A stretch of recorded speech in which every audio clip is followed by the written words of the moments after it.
जय हिंद, जय भारत। जो ऑक्सीटोसिन जो हार्मोन्स है, इसे हम लव हार्मोन्स या प्रेम का हार्मोन्स कहते हैं। तो इस वीडियो में हम जानेंगे क्यों कहते हैं और इसका हमारे शरीर में क्या महत्व है, कहाँ बनता है और इसका हमारे समाज पे किस तरह से प्रभाव पड़ता है, और इसके साथ साथ में इसका किस तरह से आजकल लोग दुरुपयोग कर रहे हैं। तो चलिए हम समझते हैं। तो पहले यहाँ पे हम समझें तो जो ऑक्सीटोसिन जो हार्मोन्स है, यह मस्तिष्क में जो हमारा एक जो हाइपोथैलेमस जो मस्तिष्क का भाग है उसी में बनाया जाता है। जो हमारा ये जो मस्तिष्क है हाइपोथैलेमस में, अब जो हाइपोथैलेमस में बनता है तो ये पिट्यूटरी यानी जो मास्टर ग्रंथि के नाम से जानते हैं, इसे मास्टर ग्रंथि के नाम से जानते हैं, उसके द्वारा इसे स्राव किया जाता है। बनता हाइपोथैलेमस के द्वारा है और जो मास्टर ग्रंथि यानी पिट्यूटरी ग्रंथि में आता है और वहां से इसको स्राव किया जाता है जब यह आदेश देता है। तो जो हाइपोथैलेमस है, ये तो रहा बनने और स्राव होने की प्रक्रिया।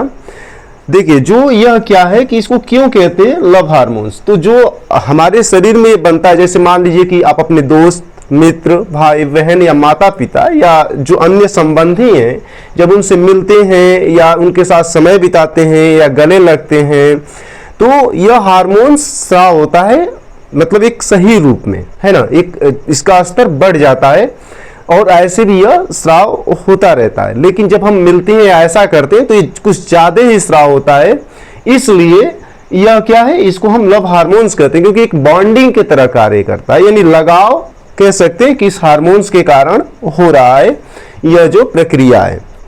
इसके साथ साथ में अगर हम देखें तो इसी के कारण इसलिए सामाजिक जुड़ाव हो पाता है, यानी समाज में जैसे मैंने कहा ना कि दोस्तों या अन्य लोगों से मिलना या बातें करना, तो क्या होता है कि यह लगाव का हार्मोन्स या प्रेम का हार्मोन्स इसे कहा जाता है। या जैसे एक बच्चे अपने जैसे गले मिलता हो पिता माँ या जिससे भी। इसके साथ साथ में ये प्रसव के द्वारा, यानी जब महिला एक बच्चे को जन्म देती है तो उस समय भी यह स्राव होता है उसके गर्भाशय में, गर्भाशय संकुचन, यानी कह सकते हैं वहां पे प्रेरित करता है जिससे आसानी से बच्चे को जन्म दे सके। अभी इसके बारे में जानेंगे, कृत्रिम जो विधि से इसे तैयार किया गया इसका कैसे उपयोग होता है। इसके साथ साथ में स्तनपान, यानी जो फीमेल्स है उसमें दुग्ध स्राव को प्रेरित करता है, ये बनाता नहीं है। बनाने में तो जो हार्मोन्स है प्रोलैक्टिन हार्मोन्स है जो दूध को बनाता है। एक फीमेल या कुछ जो मतलब जो स्तनधारी जंतु है जिनमें दूध स्राव होता है, तो प्रोलैक्टिन जो हार्मोन्स है वह दूध बनाने का कार्य मतलब उसमें प्रेरित करता है बनाने के लिए, लेकिन ये स्राव के लिए प्रेरित करता है ऑक्सीटोसिन जो है यह हार्मोन्स है। अगर हम देख लें इसको तो यह कृत्रिम रूप में कैसे उपयोग किया जाता है। तो अगर हम देखें तो इसके साथ साथ में जो कृत्रिम जो इसको बनाया गया इसका नाम है पिटोसिन, और अन्य भी बनाए गए हैं जो मार्केट में इस समय अलग अलग नामों से जो जाने जाते हैं।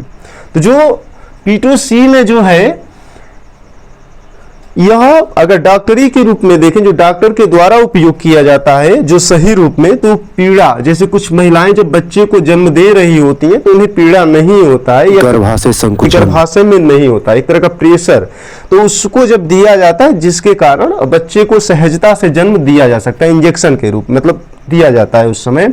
इसके साथ साथ में जो क्या है यहाँ पे ब्लीडिंग को रोकने के लिए, यानी जब ऑपरेशंस होते हैं बच्चों को या डिलीवरी के केस में, तो जो ब्लीडिंग नहीं रुकता है तो उस समय भी, या जब बच्चे को जन्म देते हैं तो उस समय भी दिया जाता है। अब इसका गलत उपयोग कहाँ हो रहा है। देखिए जो पिटोसिन जो यह रसायन है, यह इस पे रोक है गलत दुरुपयोग करने के लिए, लेकिन फिर भी हो रहा है। जैसे लौकी या जो कुहड़ यानी कद्दू या अन्य जो है उसके पौधे, यानी उसमें इंजेक्ट कर दिया जाता है इसको या उस फल में, जिससे एक तरह का प्रेशर उत्पन्न होता है जो उसके सेल्स में है ना, स्तर में, और वहां पे उसमें पानी बहुत ज्यादा मात्रा में, वह एक तरह का तनाव जिसमें भर जाता है, यानी लौकी बहुत बड़ी हो जाती है, कद्दू रातों रात में बहुत ज्यादा। तो इसी हार्मोन्स का प्रयोग किया जाता है, ऑक्सीटोसिन का एक बनाया हुआ सिंथेटिक रूप है जिसका किया जाता है। इसके साथ साथ और भी सब्जियों में किया जाता है जो कि बहुत इसका बुरा प्रभाव पड़ता है। साथ साथ में डेयरी जो उद्योग होते हैं उनमें जानवरों पे भी इसका प्रयोग की मतलब इसको लगाया जाता है दुग्ध स्राव के लिए, जो कि ये एक बहुत हानिकारक है। लंबे समय तक इसी तरह जानवरों को अगर दिया जाता रहा तो क्या है कि उनकी कम आयु हो जाती है, साथ में वह तकलीफ में रहते हैं हमेशा।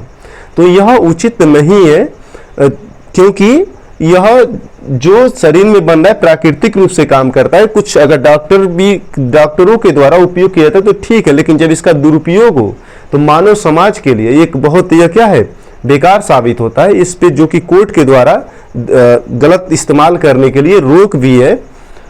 तो ये रहा जो क्या है ऑक्सीटोसिन के बारे में। मिलते हैं नेक्स्ट वीडियो में। जय हिंद, जय भारत।